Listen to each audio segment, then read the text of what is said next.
Mirë se erdhët përsëri tek Bota e Fshet, një kanal ky që nuk ka asnjë lidhje as me anë materiale të jetës dhe as me pushtetin apo ndonjë rrymë politike. Thjesht ndaj mendimet e mia me ju duke u përpjekur që të jem sa më i paanshëm gjatë gjykimit të temave të ndryshme. Gjykime këto që janë paksa të vështira, sepse dhe temat e kanalit janë jashtë konceptet tradicionale me anë të cilëve na kanë mashtruar për shekuj me radhë. Si rezultati i luftës në Iran, jam shmangur pak nga temat bazë të kanalit, të cilat kanë të bëjnë me lidhjen e jetës në planetin ton dhe lidhjet me entitete apo civilizime të tjera që janë jo të dukshëm për syrin ton. Për një gjë unë jam i sigurt, të gjitha konfliktet në planet nuk janë rezultati të arison njerëzore, por janë produkti i një race negative jashtëtoksore që na komandon që në kryet herës, për aq kur u klonuam e deri në ditën e sotme. Ne si racë njerëzore në thelb nuk kemi patur asnjëherë asnjë shans për të ngritur shpirtërisht dhe për të zhvilluar për të kaluar në dimensione më të larta, sepse nuk na kanë lënë. Siç edhe kam përmendur në emisionet të kaluara, çifutët, apo më saktë Hazarut çifutët, kanë bërë një pakt me këtë rast të ndyrë dhe janë këta që komandojnë prapaperdes. Por si e kanë realizuar këtë dominim botëror? Duke shfrytzuar dobësinë njerëzore, etjen për pushtet dhe para. Gjatë gjithë kohës kanë funksionuar teoria për çadës fundo deri në ditët e sotme, ku degenerimi shpirtëror është ulur këm kryq. Asnjë nga superfuqitë nuk do të qenëzirë në treg energjinë falas, dhe nëse ndoqët emisionin e fundit, kinezët nga natyrë po shfrytëzojnë helium-3 për përfituar energjinë e nevojshme nga hëna, të cilën pastaj prapë do t'ia shesin popujve me para.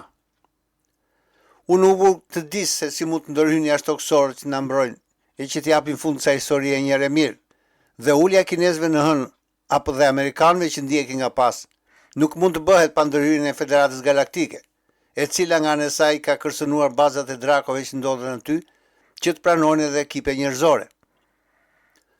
Por si ka mundësi që kemi arritur në një pikë ku presidenti amerikan, në rolin e një kloni tashmë, deklaron se do të kthejë në epokën e gurit një popull sovran, i fundit që nuk është koloni e dikujt, ndërkohë që ne ëndërrojmë qytetarin demokracinë amerikane.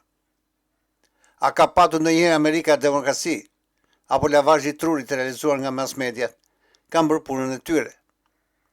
Si ka mundësi që presidenti francez të jetë i martuar me baban e tij, me nënën e tij, apo me një transseksual në fundit? Si ka mundësi që në kryet e shtetit si Gjermania të vjetë një pederast? Po flas për të parafundit. Si ka mundësi që gëlojnë rrethet pedofili dhe pederastis në përbot, dhe ne vazhdojnë të bëjmë se hirë? Kur Wikileaks në 2016 publikoi faqet e tij duke na treguar se ekziston një lokal në Washington DC, i quajtur Pizza Comet, në të cilin gëlonin elita e Washingtonit me klientë të rregullt si Obama apo Hillary Clinton, të cilët bënin porosi fëmijë të vegjël për perversitetet e tyre seksuale dhe jo vetëm. Ne heshtëm se nuk e besoni. Jo rastësisht postova emisionin për filmin e Kubrickut Eyes Wide Shut, ku pothuajse hapur, nëpërmjet simboleve, na tregoi se ashtu quajtur elit kryen të rituale satanike dhe jo vetëm, duke i shërbyer një zoti që si se gjë tjetër veç ai që ne e quajmë djalli, apo më saktë Bafometi, apo Mollo, që në thelb është zoti çifutëve sot. Mos u çuditni fare, sepse po t'i keni hedhur një sy Talmudit, që për mua është dokumenti më racist në botë, do të kuptoni se kujt i shërben kjo racë. Ata arritën t'i mbyllin gojën Assange dhe ta varrosin të gjithë ngjarjen, sepse i kanë të gjitha në dorë. I kishin të gjitha faktet në 2008 që Jeffrey Epstein ta fusin në burginë të përjetshëm, por jo. I tërhoqën pak veshin, sepse kapën për veshi prokurorin e çështjes, i cili nga ana e tij e dënoi me 18 muaj punë korrektonjse. Jeffrey ju duhej për më vonë për të realizuar atë aksion që në fakt nga pikpamja e realizimit që e një vepër arti. Duke shfrytzuar pikë së pari dobësinë njerëzore, arritën të shantazhojnë të gjithë udhëheqësit, politikanët e rangjeve të larta, biznesmenët e mëdhenj, shkencëtarë të ndryshëm dhe çdo lloj perversi që ata e kishin planifikuar për ta ngjitur në majet më të larta të pushtetit. Dhe këtu kemi dhe presidentin aktual të Shtetit Bashkuar të Amerikës, Donald Trump. 4 vjeçar i parë ju duhej vetëm për të hedhur Covidin, ndërkohë që trumbetoi si presidenti që nuk hodhi asnjë bombë. Ju duhej për 4 vjeçarin e tretë, pasi shfrytzuan Bidenin. një narcisi si Trump, i dham për grua një prostitut, e cila kishte kaluar me radhë meshkuj të ndryshëm në rrethin e Epsteinit dhe që e filmua në skena mjaft komprometuese që besoj se i kuptoni. Vetë Trump është filmuar jo vetëm në ato video dhe foto që kanë dalë, por me siguri ka marrë pjesë në ritualet satanike, duke të coptuar fëmijë dhe duke i ngrënë më pas. Përse duhet ta kryej këtë ritual? Sepse vetëm kështu mund të kapi fronin e presidentit dhe nga ana tjetër, në ato momente të ndyra, thonë se vjen apo shfaqet dhe ajo rase ndyrja shtoksore. Është pikërisht kjo arsye që detyroi Melanie që të jap një intervistë, duke thënë se nuk e njeh Epsteinin, megjithëse që i dashnori fundi saj para Trumpit. Si mundet një narcis si Trumpi të jap urdhër për të goditur një shtet sovran si Irani, duke goditur shkolla, objekte civile, ura, impiante nafte dhe gazi, e kështu me radhë, duke kryer kështu krime lufte. Natyrisht që anashkaroi Kongresin si dhe Kombet e Bashkuara. Amerika demokratike, mendojeni edhe një herë. I vetë një shpjegimi logjikshëm është se ati bëjnë presion dhe shantazh duke kërcënuar me bërjen publike të videove që kanë dispozicion. Mos u çuditni fare. Virginia Giuffre, vajza që për 10 vjet rresh që një nga viktimat e elitës, thot në librin e saj, libër që e botoi në Australi përpara se ta vrisnin. Më të ndyrët që në Obama, Princi Andrew, Tom Hanks dhe Kevin Costner. Bill Clinton kishte qef që të hidhën qafë fëmijëve meshkuj të vegjël, litarin si lak, që ju vije qenëve ndërkohë që pasi luante me ta, i përdhunonte. Hillary Clinton që më keq, ajo i vriste. Hollywoodi që edhe më keq. Po ju kujtoj vetëm një nga herojnët e mi të rinis, zotin Gene Hackman. Për ata që se din, u tha se u gjeti vdekur 26 shkurt 2024 në moshën 94 vjeçare, ndërkohë që gruaja e tij Betsy Arakawa kishte një javë vdekur në shtëpi. Pas dyshimeve serioze për mënyrën e vdekjes, FBI zbuloi një tunel të fshehtë poshtë vilës së tij në Santa Fe, New Mexico, në të cilën u gjetën plot 701 skelete dhe nuk po vazhdoi më tej. Për sa i përket luftrave në planet, ato nuk pushojnë, sepse qenet demoniake që na komandojnë ushqejnë pikërisht me energjitë negative të luftrave. Dhe le ta vazhdojmë emisionin sot në një rast tjetër tepër interesant të komunikimeve me jashtëtoksor. A keni dëgjuar ndonjëherë për personin e quajtur Chris Bledsoe? Christopher, apo shkurt Chris Bledsoe nga Carolina e Veriut, ishte një supermaster i suksesshëm në 2007, por me rënien e krizës ekonomike, firma e tij falimentoi duke humbur gjithçka dhe duke rënë në një depresion të rëndë. Një mbasditë u nis me të birin me një grup shokësh në lumin Peck 4 për peshkim, megjithëse nuk ishte fare nerva për atë punë. Ndërkohë që të tjerët hodhën grepat, Krisi doli për shëtitje në pyll, duke kërkuar shpëtim nga Zoti, sepse qedhej i pagzuar baptist. Papritur gjendën mbi kokën e tij 3 sfera të mëdha në ngjyrë të kuqe në lartësinë e pemëve. Vendosi të kthehej pas në kam, por papritur ra për tokë pa ndjenja, i goditur nga një rrezë e padukshme drite. Kur u kthye në kam, tashmë ishte natë dhe zjarri ishte ndezur. Dy miqtë e pyetën se ku kishte qenë, ndërkohë që i biri 17 vjeçar po e kërkonte në pyll. Mendonte se kishte kaluar vetëm 20 minuta, por miqtë i thanë se kishin kaluar orë të tëra. U dëgjuan të bërtiturat të birit dhe vrapuan drejt tij. Ju tha se kishte parë 3 disje në ngjyrë të kuqe dhe se kishte parë gjithashtu disa qenie me sy të kuq. Vendosën të merrnin makinën dhe të zhdukeshin në qast. Sferat qëndronin në qiell, kurse qenjet që në tokë duke i parë. Ky që takimi i parë, por më vonë historia bëhet mjaft interesante. Filloi të ketë kujtime të një gruaje të veshur me të bardha, e cila filloi të jap mesazhe telepatike. Që një femër me një ndriçim të fortë, me flokë të gjatë të ndryshme dhe me një dritë përreth në ngjyrë të verdhë në të bardhë. Që një gjendje mjaft e qetë dhe kënaqshme, shoqëruar me një qetësi të brendshme. Pas disa takimesh me këtë grua, Krisi u shërua nga sëmundjet që po e torturonin, si ato psiqike, ashtu dhe shëndetin përgjithësi. Krisi theksone se ajo që Virgjeresha Mari dhe kishte sjell një mesazh për njerëzimin që ndodhen në kufi të një ere të re. Njerëzimi, i tha ajo, po kalon nëpër një kalim ciklik dhe po vjen koha e ndryshimit të vetdijes dhe se sistemet e vjetra së shpejti do të shembe. Ju tha që të mos ketë frikë, sepse njerëzimi nuk është i dënuar, dhe se ndryshimi është një pjesë e një plani më të madh.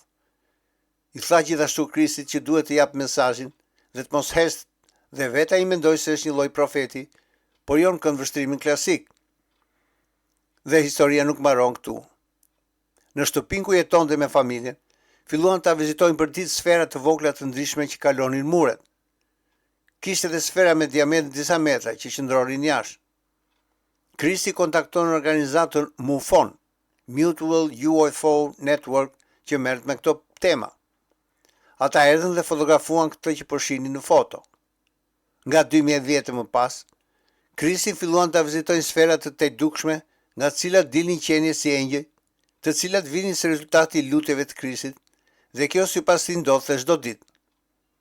Një ditë në obosh se shkuret që po digjështin dhe kjo vazhdoi për orë të tëra. Pas kësaj Krisi fitoi aftësi shëruese, duke shëruar çuditërisht kafshë dhe njerëz. Sipas tij këto qenie nëpërmjet tij filluan të shërojnë njerëz të ndryshëm dhe këto raste shkuan në disa dhjetra dhe që të gjitha qenë sëmundje të pashërueshme. Midis sëmundjeve të ndryshme kishte rastin e shërimit të kancerit, sado që kjo mund të duket e çuditshme. A nuk shëronte Rasputini Aleksejin e vogël, djalin e Tsareshës nga hemofilia?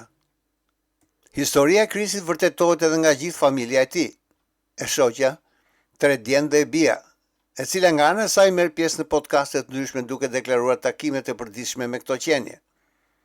Megjithse ka deklaruar se do ta filmojë ngjarjen, deri tani nuk ka edhe një filmim, sepse siç deklaron vetë, këto qenie nuk është e mundur që ti filmosh, dhe një pjesë e vogël e njerëzve mund t'i shikojë.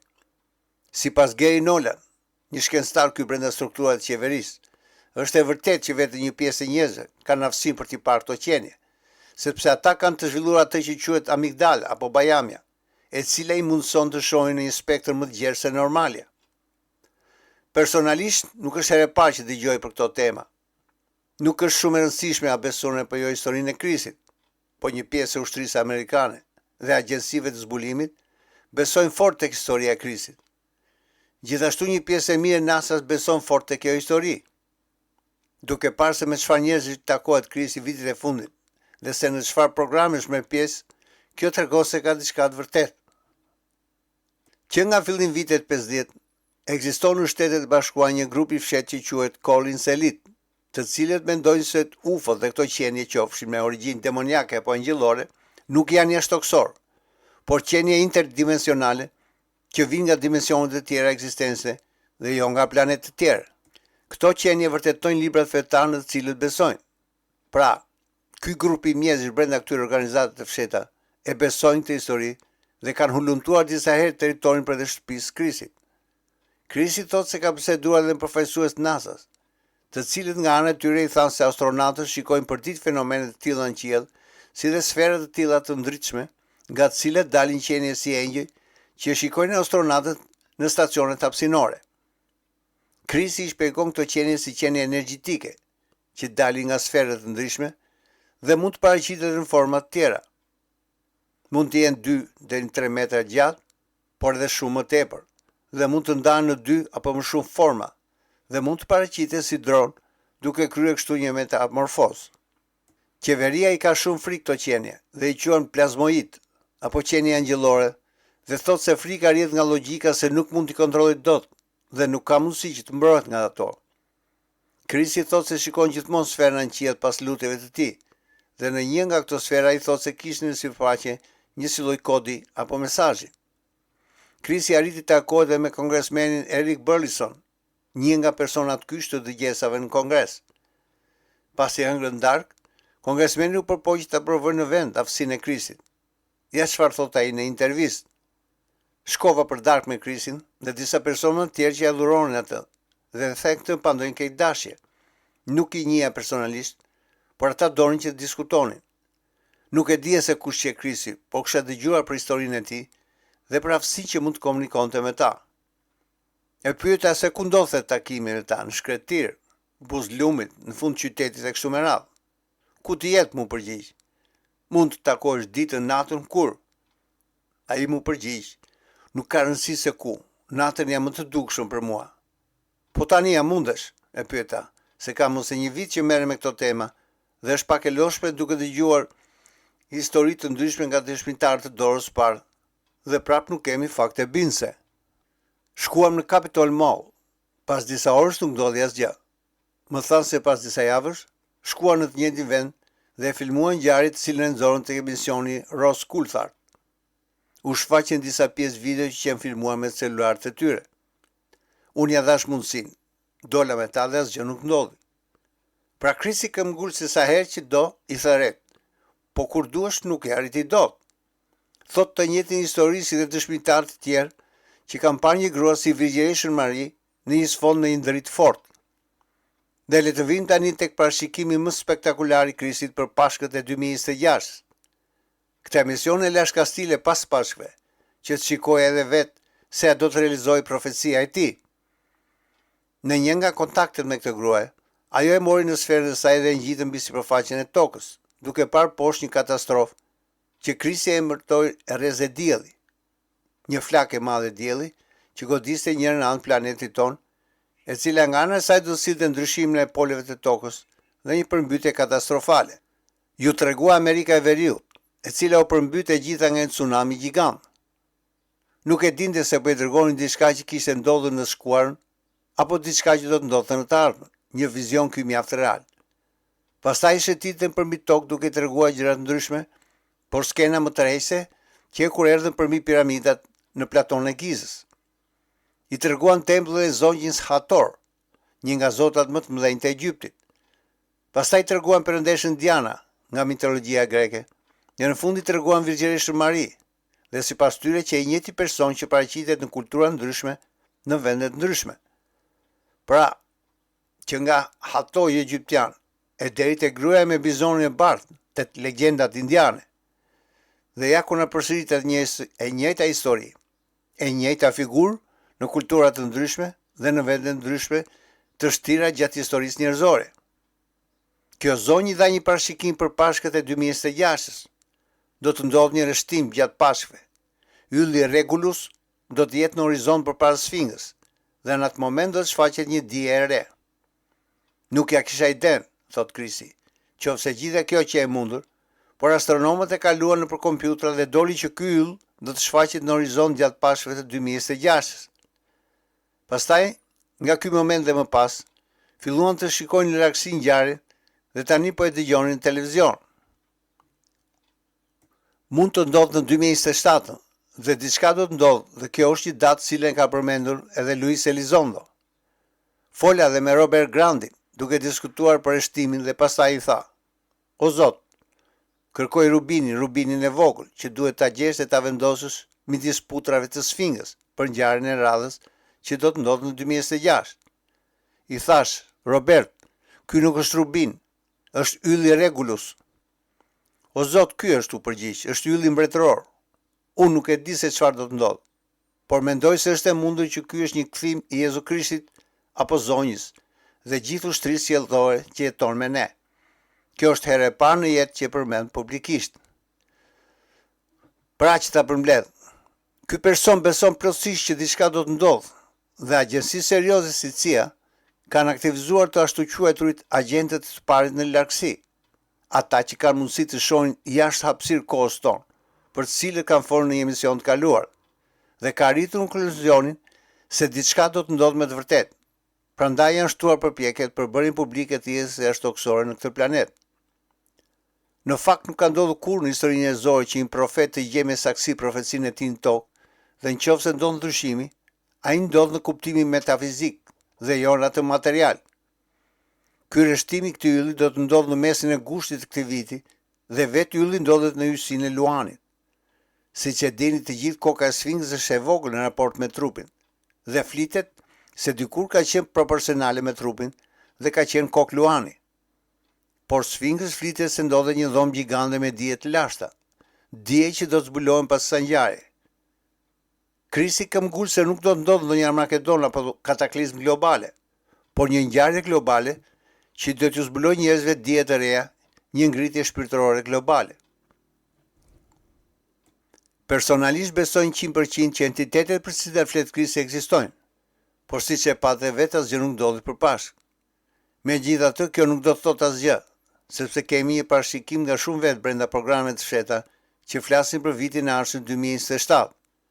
Chris Bledsoe, nga ana e tij, nuk duket si një sharlatan, dhe fakti që e kanë marrë seriozisht struktura shtetërore që punojnë në këto fusha tregon se kjo histori ka diçka të vërtetë.